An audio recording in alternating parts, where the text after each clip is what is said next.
మరి సాధారణంగా వెనుజులాలో ఇంత భారీ మొత్తంలో భూకంపం రావడానికి గల కారణం ఏమిటి అంటే, ఇక్కడ ఈ వెనుజులా అనేటువంటి ప్రాంతం 2 టెక్టానిక్ పలకల మధ్య ఉంటుంది.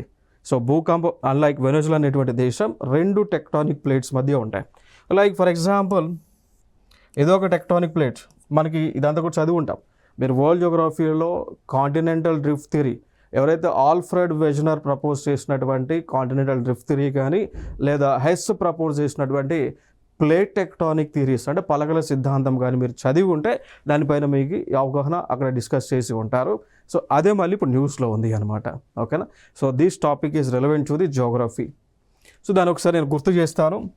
ఇక్కడ మనకి భూమి అనేటువంటిది సాధారణంగా అనేక పలకల ద్వారా నిర్మితం అవటం జరుగుతూ ఉంది. Like 7 major tectonic plates, 10 minor tectonic plates ద్వారా భూమి అనేటువంటిది నిర్మితమైంది. సో ఈ విధంగా పలకలు అనేటువంటి భూమి పైన ఉంటాయి. ఈ పలకలు పరస్పరం కొన్ని పలకలు దగ్గరికి కదులుతూ ఉంటాయి, కొన్ని పలకలు దూరంగా కదులుతూ ఉంటాయి, కొన్ని పలకలు స్లైడ్ అవుతూ ఉంటాయి. 2 పలకలు దగ్గరగా వస్తే కన్వర్జెంట్ బౌండరీ ఇంటరాక్షన్ అంటాం. 2 పలకలు దూరంగా పోతే డైవర్జెంట్ ఇంటరాక్షన్ అంటాం.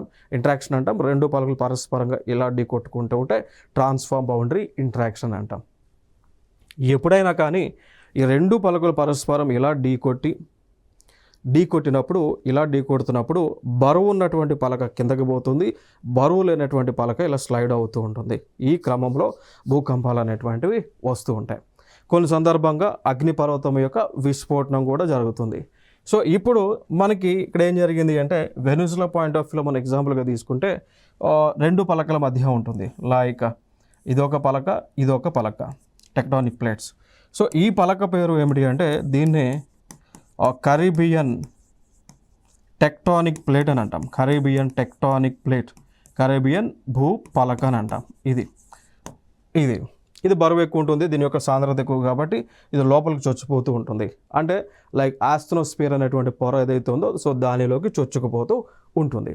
ఇక దానిపైన దీని యొక్క పొర ఏదైతే ఉందో సో ఈ పొరని మనం ఈ పైన ఉన్నటువంటి పొర సో దీనిని మనం ఏమంటాము అంటే ఇది సౌత్ అమెరికాకు చెందినటువంటి పొర.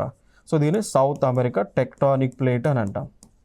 సో సౌత్ అమెరికా టెక్టానిక్ ప్లేట్స్కి, కరేబియన్ టెక్టానిక్ ప్లేట్స్కి మధ్యలో ఉందే వెనుజులా అనేటువంటి దేశం. ఇక్కడ వెనుజులా అనేటువంటి దేశం ఉంటుంది. మరి ఈ పలకలు కదిలినప్పుడు ఏమవుతుంది? పలకల ద్వారా విడుదలైనటువంటి శక్తి భూకంప తరంగాల రూపంలో అంటే సెస్మిక్ ఎనర్జీ రూపంలో, భూకంపాల రూపంలో ఈ యొక్క శక్తి అనేటువంటిది విడుదలవుతుంది. సో శక్తి అనేటువంటిది విడుదలైనప్పుడు ఈ 2 పలకలు కూడా వైబ్రేషన్ వస్తూ ఉంటాయి, కదులుతూ ఉంటాయి. ఇప్పుడు ఇలా జరుగుతూ ఉన్నప్పుడు 2 ఢీకొట్టినప్పుడు ఆ ఎనర్జీ అనేటువంటిది వేవ్స్ రూపంలో వచ్చి వేవ్స్ ఇలా కదులుతూ ఉంటాయి. ఆ కదులుతున్నప్పుడు ఈ యొక్క ల్యాండ్ అనేటువంటి కదులుతున్నప్పుడు ఈ ల్యాండ్ పైన ఉన్నటువంటి దేశాల్లో భూకంపం అనేటువంటిది వస్తుంది. అలా వెనుజులా దేశానికి భూకంపం అనేటువంటిది అంత తీవ్రంగా రావడం జరుగుతూ ఉంది.